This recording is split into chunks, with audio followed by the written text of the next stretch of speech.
राजाने पाहिलं की त्यांना जे काही मागितलं होतं अल्लादीनने पाठवलं आणि ते खुश झाले. त्यांनी विचार केला, किती पैसे आहेत या मुलाकडे? माझी इच्छा आहे की माझ्या मुलीने एका मोठ्या आलिशान राजवाड्यात राहावं.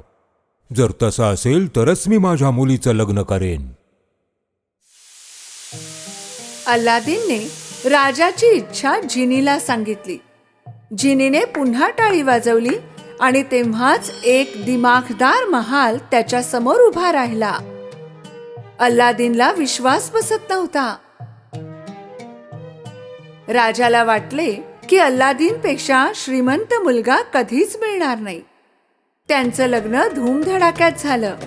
3 दिवस पर्यंत सोहळा चालू होता. सगळ्यांना अल्लादीन